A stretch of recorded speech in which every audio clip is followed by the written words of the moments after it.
I just watched the full Teofimo Lopez fight. It was good. It was a good performance against somebody he was supposed to build his confidence with. He still got hit with a lot of flush shots that should have been avoided. He would have to fix some flaws to compete with any of the bigger 140 pounders, in my opinion. This coming from former 140 pound champion Regis, Rougaru, Prograis. What up, Fight World? It's your boy Ego, and I'm back with some more boxing. Come in, SLC, subscribe, like, and comment. I am the best in the business. Now, you guys see it on the screen. Rougaru, former 140 pound champion. He was assessing Teofimo's performance. Now, it looked like he caught some of the highlights yesterday. I made a video about that. Check out yesterday's video on the channel and also subscribe. Previously, he said good little comeback fight, but the dogs at 140 pounds will chew him up.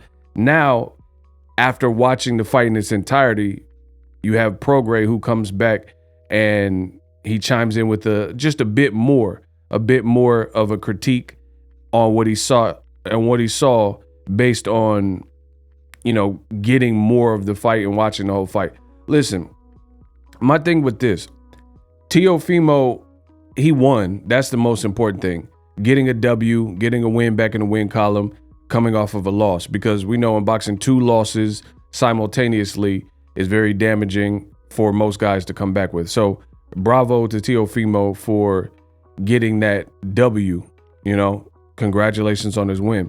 But just assessing it, it's hard not to agree with what Regis Prograis is saying, because to me, this is almost identical to what I said to you guys during the Boxing Ego watch party watching the fight. Teo was getting hit, which you see Rougaru saying the same thing.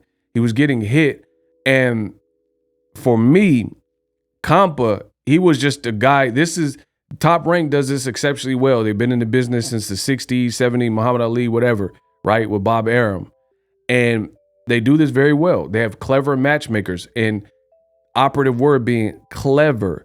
They're clever because when they want to build somebody, then they'll build them and they'll give them certain style fights where you should be able to, if you're who they say you are, you should be able to pull through from that particular fight and win that particular one. And that's exactly what they did with Teofimo Lopez. The style to me was after, I didn't really know who Campa was like that. I'll just be real with you and be frank. And at the end of the day, he did what he was supposed to, but Campa is not a world beater. I can 1000% understand why they put him in there. That was a confidence builder, confidence booster, get your bearings back type of fight. Teofimo, unless he was completely shot from the Kambosos Jr. fight, was always going to win that fight. And I think that's how going in most people felt about the affair. And that's what showed up. But here's the thing.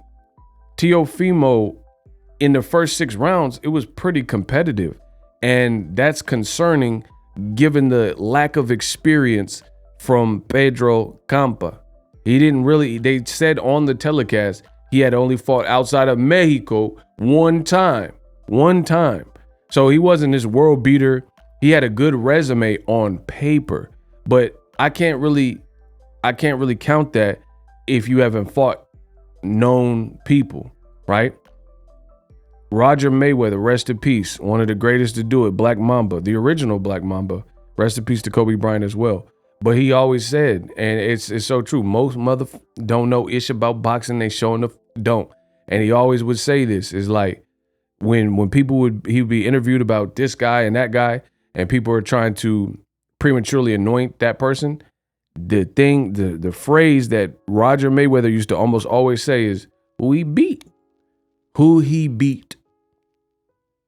It's so simple yet so perfect. Just like most people don't know ish about boxing. So simple yet so true and so perfect. And that's kind of what it is with Pedro Campa. His record wasn't bad. Like, you had more wins than losses. You only had 1 losses, but you look deeper into the files. That 1 loss was to a guy who had like 11-9 or some crazy record like that. And it was a domestic level fight in Mexico, and he got stopped.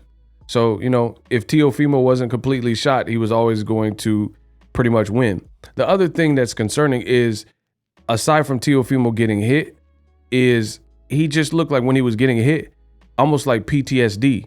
And it looked like he was trying to feign this confidence and, you know, move and do all this like gyrating and moving and posturing to try to build up his confidence like he was in like supreme control of the fight. And I don't really even think he was through large chunks of the fight. I don't think he was in this like ultimate dominating Roy Jones, you can't do nothing, Mr. Untouchable. I don't think he was in that state, but he was trying to give the appearance. So you look at his highlights and they show him on the ropes, holding the ropes and wiggling and stuff. It looks like he's just doing whatever he wants, but Campa was landing. And then it looked like it forced Teofimo to, for a split second, to hesitate and be a little bit withdrawn and a bit aloof. And really, he just didn't look like he didn't look like how he looked before the loss. So I got to see more. He did, you know, credit to him. He did call out Regis Prograis post-fight.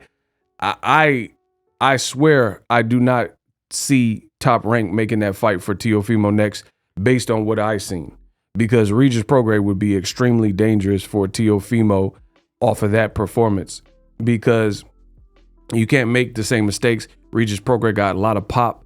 He'll zap you, you know, cracks, awkward, amateur style. Regis Prograis fought Errol Spence in the amateurs, things like that. He was a champion, fought Josh Taylor overseas. And some even argue that he won the fight. So his loss is not a damaging loss. You know, he also had Josh Taylor's eye looking crazy, and Teofimo was getting touched. So I agree with the sentiment from Regis Prograis that he got to fix some flaws before he competes with the bigger 140s. And Teofimo, he's kind of in a dangerous spot, if I'm being honest. And I'll talk about it more later. That's why you guys got to subscribe to my channel. But in a dangerous position because he claims 140 is his new weight class. He says he can't go back down to 135 because it put holes in his body and all that. So you can't go back down after all the stuff you said about how damaging it was to your body. And Teofimo's style and the early loss in his career, I can't see him moving up to 47 where there's bigger names. Like, can you imagine Teofimo and Jaron Boots Ennis? Teofimo and Crawford, Teofimo and Errol Spence. So you can't really move to 47. 40 has a lot of killers, but they don't have the same like fanfare. Like, in fact, the biggest fights would have to be like Gervonta Davis or Ryan Garcia in terms of like branding wise. And those are all dangerous fights based on what I've seen, you know, based on what I've seen, because Teofimo looked, you know, and I don't want to like over investigate or over critique. It was his first fight. Maybe he looks a little bit better, but people were raving like his defense was flawless. I didn't see that. And apparently Regis Prograis didn't see it either, because he says he has some flaws, because Campa looked slow as molasses and was still getting off on him. So definitely got some work to do. I think the next logical fight would probably be Teofimo versus Arnold Barboza. And that's even a very dangerous fight. Barboza's been fighting at that weight class. He's been wanting the fight. We'll see how it all plays out and who Top Rank decides to give him next. Let me know what you guys think of my assessment. Also, Regis Prograis, drop your thoughts in the comment section. I am the best in the business. Subscribe. Introducing Super Thanks. Right here on the official Boxing Ego YouTube. Super Thanks allows you, the viewers, to show a little bit of extra gratitude, which enables me as a full-time content creator to push out the content you need in the world of boxing. Underneath all the videos, you will see a heart with the $sign in it. You can enter any amount that you find suitable as a super thanks. A brand new interactive and colorful way to get your comments highlighted and noticed by not only myself, but other people on the YouTube platform. Super thanks, a unique and cool way to show and applaud us full-time content creators. Hopefully you guys enjoy the content. Super thanks. The future is now.